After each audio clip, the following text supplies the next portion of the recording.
Old version sa pagpanguhag isda ang amuang ibuhat karong adlaw. Timing ang tawagan ni Samo amot lang sa inyo ha. Ang pinakanindot pag maniming ka malingaw jud ka. Dili na magud ka maghagoan kay imuha ra magud ning ibutang sa ilalom sa dagat. Tanawa pagud naon nagkisi-kisi na nga ato ang isdang mga kuha. Mao nang nakakilaw mig pinaabtik diri ah. Dili pud ni mawala ning ato ang sinabaw diri kay mao may nagdagbidaan ni.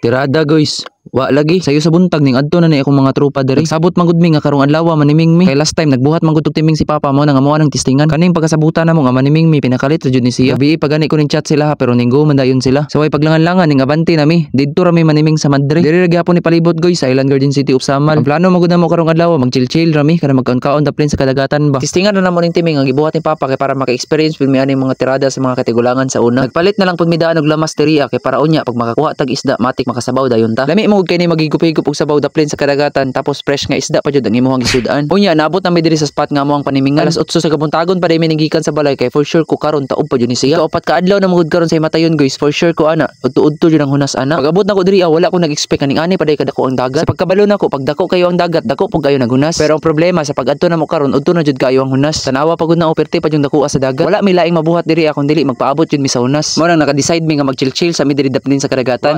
Lingkod-lingkudan daplin sa kadagatan yani ngani kanindot nga view imong makitaan. Aw dili ka mahayan kay ma-relax man imong una basta naa ka diri sa kadagatan. Samtang nagpaabot mi nga munas gi-prepare sa namo ni imong mga dalunon diri. Diri ra namo nagibutang sa mong bangka nga ice cheese. Makita man ninyo sa unahan nga among kauban nga si Marvin nangita na siya tuyom bay. Pero nagproblema jud mi kay grabe perti ka minus sa tuyom diri. Nahurot naman noong mga tuyom diri. Wa ra gud. Diri nga time nakakuha na mig tuyom pero grabe bay minus yung tuyom diri. Ning try kog langoy lampas sa ulo pero nimbalik din ko kay grabe bay perting kusuga sa sulo. Unya mo na nang gitan-aw ning timing diri mo din first lagak namo ganiha. Almost 2 minutes na manggod nga gibiyaan namo ni ganiha. Unya gitibaw dayon ning ang kuloy diri yani nga na man siya nga nanaday sulod. Mo nang nagdali-dali siya kuha ning timinga. Iko dulod ya.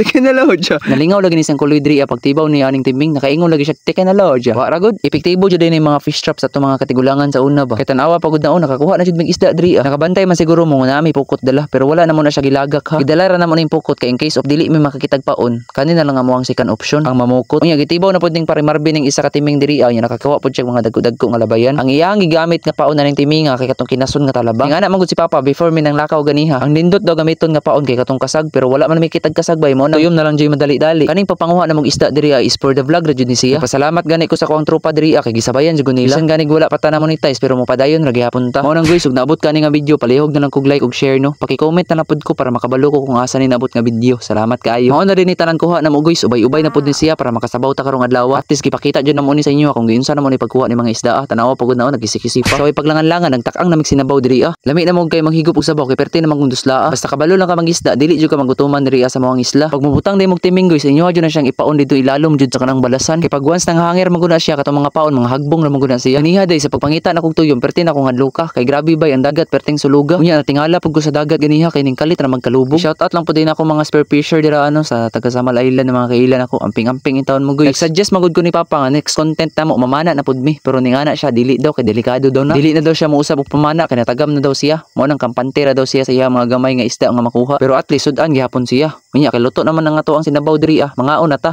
Thank you Lord for this food. Amen. Tara guys, mga una ta. Mao na rin ning mga isda nga ning sulod sa mong timing ubay-ubay na pud din ni siya. Tanawa pagud na perting lamiya sa sabaw ba. Pag human day na mong paniming ani ganiha guys. Pag uli na ko sa balay nabalitaan din ako nga ako ang kaila namatay di siya. Namana di siya ganiha guys niya wala na siya katunga ba. Mo nang RIP sa imuha dul. Dili lang ako i-mention ang pangalan kay respeto ra pud siya ang pamilya. Ning ana mo jud ang kinabuhi nato wala ta kabalo kung kanus atakwaon sa Ginoo. Mao na nga mabili na akong istorya sa inyo pag ampo mintras buhi pa ka. Kay wala ta kabalo kung kanus atakwaon niya. God bless. Peace.